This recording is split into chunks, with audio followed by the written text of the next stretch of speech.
Welcome again to our offer to purchase tutorial where we are educating consumers of real estate services together with property professionals, the ones who've been in the field for long and they're recently converted.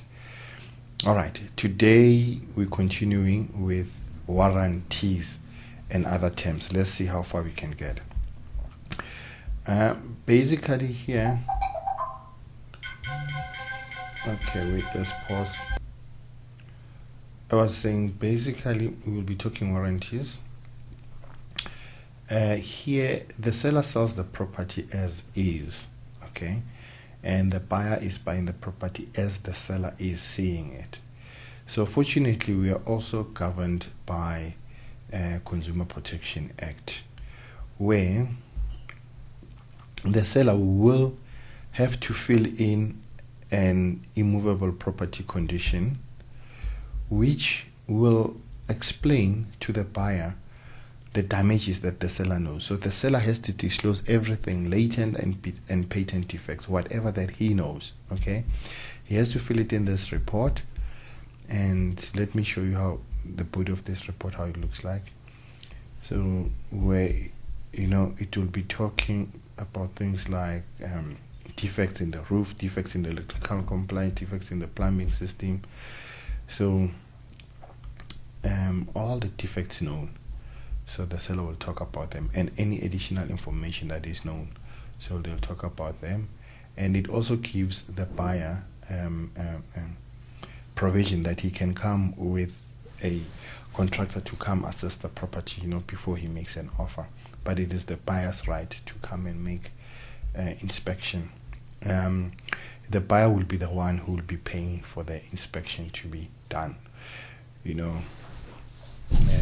so depending if the inspections, if the damages are too high, the buyer can use this as a negotiation tool. Remember, the seller is not forced to accept that certain things are damaged beyond repair, and therefore he has to reduce his price.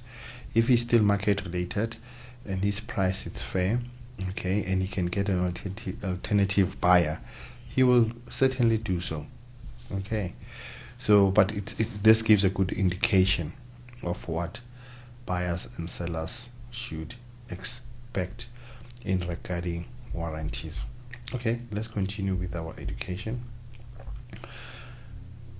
So as much as the okay, I have to emphasize this, as much as the seller is selling the property footstoots, he still has to disclose, as compared to previously the seller will sell footstoots and it was buyer be aware. Now it's seller be aware. If the buyer can buy a property and the seller knew about certain defects and didn't disclose, the buyer has legal recourse to sue the seller and get the seller to rectify the thing. So rather, I appeal to all sellers, disclose whatever that is that is not proper, and safeguard yourself and embarrassment when you've used all the money and now the buyer is after you, suing you left, right and center. That wouldn't be nice, wouldn't be. So rather disclose everything, negotiate necessary terms, sell with a clear conscience, and enjoy your profits after the sale. All right, let's continue. Nominations and capacities. Right, nomination, this is broad, and in this particular offer to purchase, it is in relation to companies that are formed or companies that are to be formed. So in order to protect the seller, this simply says the person who's buying using a company and he's signing, okay, he is also, if the company should the company fail to get finances, he has to continue to apply for the bond, okay. So he is a collateral basically. So unless he specifically cancels certain clauses that does not suit him, he should do so, okay, as these are early stages of negotiations. But otherwise, as it stands, this simply means the buyer and the seller are jointly and severally liable. Sometimes buyers take chances, and as estate agents, we really do not have time for chances. Really, we investing our resources here to try and help buyers and sellers, but unfortunately some buyers are very much disrespectful. They don't respect our resources, okay, that we consume as we're producing our services, because we're only getting paid on registration. Having said that, let's continue. Now we have what we call commission. The seller is the one that pays the commission, okay. It's a professional fee according to the agreement. All right. So it is well known that most people will charge 7.5%. However, this is a negotiation at NYT Properties. We you know what? More than anything, the seller is paying for our time. Okay, he's paying for our time to go to school, to learn real estate education, and to come and give him the service. Okay, and we take the mandate and represent the seller as if the seller was selling the property himself. So basically, he's paying for our time. So if the seller finds that we sometimes look, we are negotiable, but to an extent. Otherwise we like to be paid our full commission, simply because, as I say, we spend our time, and the time could be used servicing another seller who is willing to pay our time. It's as simple as that. All right, now we've got certificates, different kinds of certificate. Electrical compliance certificate, it's normally a must, especially in Gauteng. Okay, a seller has to get an electrician and issue electrical compliance certificate. Beetle-free certificates will be in places like Devon. Okay, occupation certificate will be when a house is fairly new. The seller has to give, or the seller or the developer has to give a new buyer occupation certificate. And then where the property has a gas, you need a gas certificate.